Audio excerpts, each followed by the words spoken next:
Have you ever met someone who made you feel seen again? Not in a romantic, dramatic way. Not with grand gestures or promises. Just quietly. In the moments when you felt invisible to the rest of the world. This is the story of a man, a husband, a father. A man who did everything right, but still woke up every day, feeling like something inside him was slowly fading away. And then, he met someone, not by choice, not by accident, just life. But life isn't a movie. Some connections aren't meant to last. Some people aren't meant to stay. This isn't a story about betrayal. It's a story about responsibility, about respect, and about the quiet strength it takes to walk away, even from the one person who made you feel alive again. Stay with me, because sometimes the most heartbreaking decisions are also the most beautiful.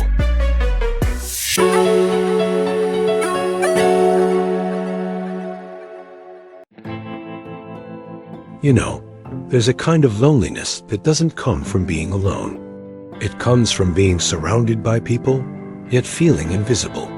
That's the kind of loneliness Ryan lived with every single day. He wasn't a bad man, not a selfish man, not someone chasing thrill or running from responsibility. No, Ryan was the kind of man who woke up every morning and did the right thing simply because it was the right thing to do. But somehow, in the quiet corners of his life, it still wasn't enough. Ryan was married. He had a wife, a child, a house that looked perfectly ordinary from the outside. But inside those walls, warmth had become a rare visitor. His wife wasn't a cruel woman, just someone who had grown cold over time. Their conversations became shorter, less about love, more about duty. Instructions, reminders, complaints, rarely laughter, never tenderness. And so, Ryan carried the weight of it all. Every chore, every school drop-off, every silent dinner at a table where no one really looked each other in the eye anymore. He folded the laundry. He packed the lunches. He fixed the leaking faucet himself because asking for help only led to sighs and rolled eyes. At work, he smiled, nodded, delivered, but inside, he was tired in a way sleep couldn't fix. What haunted him most wasn't the loneliness itself. It was the quiet fear that this might just be all life had to offer him. That maybe this was simply adulthood, a long list of obligations and expectations stitched together by moments of exhaustion and silence. He never said this out loud, not to his colleagues, not to his friends, not even to himself, if he could help it. Because how do you explain to the world that what breaks you isn't loud? It's not shouting or betrayal or drama. It's the absence of kindness, the absence of being seen. Still, Ryan stayed, because that's what responsible people do. They stay, for the child who still needed a father, for the vows he once made, for the version of himself who believed, all those years ago, that love could survive anything. He never blamed his wife. Not truly. People change. Hearts close. He understood that. But understanding didn't make the days any less heavy. And so, every morning, Ryan pressed on. He buttoned his shirt. He tied his shoes. He kissed his daughter on the forehead and walked out the door as if his heart wasn't carrying a quiet ache. No one seemed to notice. At school, he lingered a little longer than necessary at drop-off, watching his daughter run toward the gates, her small backpack bouncing with every step. She was his reason, his anchor, the one person who still looked at him with warmth. And that's where he first crossed paths with Mina. Not in some dramatic movie-like moment. No sparks flew. No heart skipped beats. Just a teacher. greeting a parent, polite, respectful, ordinary. But sometimes, the most ordinary things are the ones that change everything. At first, it was nothing more than casual conversation. A polite smile, a thank you here, a small chat about homework there. But over time, something about Mina's presence felt safe, not tempting, not dangerous, just kind. Mina was young, full of energy, always warm with the children, a gentle spirit in a world that often forgot gentleness. She listened when Ryan spoke, not out of obligation, but because she genuinely cared. And Ryan? He realized how long it had been since someone cared to ask, "How are you, really?" Of course, Ryan kept his distance. He wasn't blind to the lines drawn by life, by circumstance, by marriage. He wasn't looking for escape or validation or forbidden thrills. All he wanted was to feel, even for a moment, like he wasn't walking this road alone. What neither of them knew then was how this small, seemingly insignificant connection would slowly begin to unfold. Not in scandal, not in recklessness, but in quiet moments of understanding. The kind of connection that asks for nothing, but offers everything hearts so often crave. To be seen, to be heard, to be understood. But this is only the beginning. That day, Ryan was stuck late at work. When Ryan arrived home, Mina was already there. His daughter safe, her smile intact. Mina stood at the door, ready to leave. But Ryan, grateful and perhaps a little too eager for a slice of warmth in his cold routine, invited her to stay for dinner. Just a simple meal, nothing grand. Leftovers, reheated. But somehow, that dinner became something Ryan hadn't felt in years. Light, easy, human. At the table, it was just Ryan, Mina, laughing over small things, talking about school, about favorite foods, about silly childhood dreams. For Ryan, it felt like breathing fresh air after years in a closed room. Mina noticed it too, not the loneliness itself, but the quiet tenderness in the way Ryan spoke to his child, the patience in his voice, the soft exhaustion in his eyes. It stirred something in her. Not romance, not yet, something softer. A kind of admiration, a quiet respect for a man doing his best in a life that didn't seem to make it easy. Mina wasn't used to this feeling. She was young, yes, but not naive. Her life had been built around routine, safety, the familiar walls of classrooms and textbooks. She had always believed love was something loud, something cinematic. But here, watching Ryan fold napkins and pour juice into tiny cups, she realized love, or something like it, could also look like this.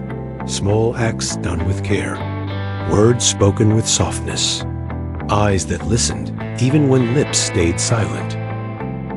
They didn't speak of it, not then, not ever really. But after that day, something hung between them, a thread, invisible yet undeniable. Days passed, then weeks. Small conversations at the school gate turned into longer talks beneath the fading afternoon sun. Casual greetings stretched into moments neither wanted to end too quickly. They spoke of ordinary things, weather, work, parenting. But beneath the surface, something deeper stirred. A shared understanding, a quiet recognition of loneliness in each other's lives. Ryan never mentioned his marriage. Mina never asked. Some truths don't need telling when they're written so clearly in a person's weary smile. It would have been easy to step away, to draw a line, politely but firmly, but neither of them did.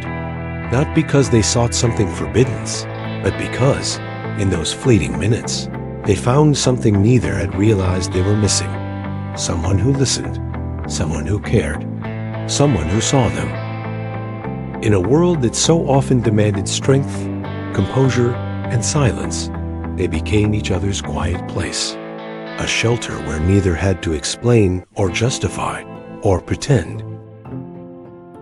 And slowly, without meaning to, without daring to speak it aloud, they began to look forward to these small moments.